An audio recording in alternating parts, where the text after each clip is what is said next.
Welcome to the slop farm. Enjoy the video. You start by measuring the corner height and marking a single vertical guideline.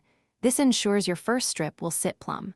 Once cut with 2 to 3 inches extra for overlap, you score and peel back about 6 to 8 inches of backing so the paper is manageable. Apply adhesive according to manufacturer and position the top edge first. Press the exposed section into place, smoothing down toward the corner. This initial placement determines how the rest will align, so take your time. You now wrap the paper over the outside corner, folding the extra 2 to 3 inches snugly around the edge. The reason is to hide the cut and create a clean line.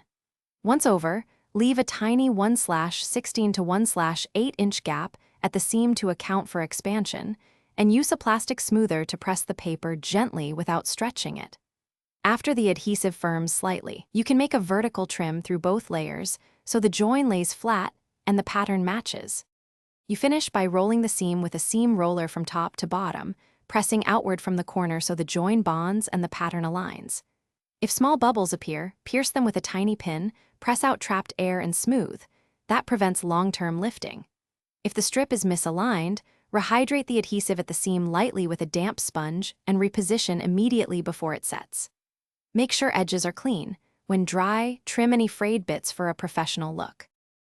Thanks for watching. Consider subscribing if we helped you today.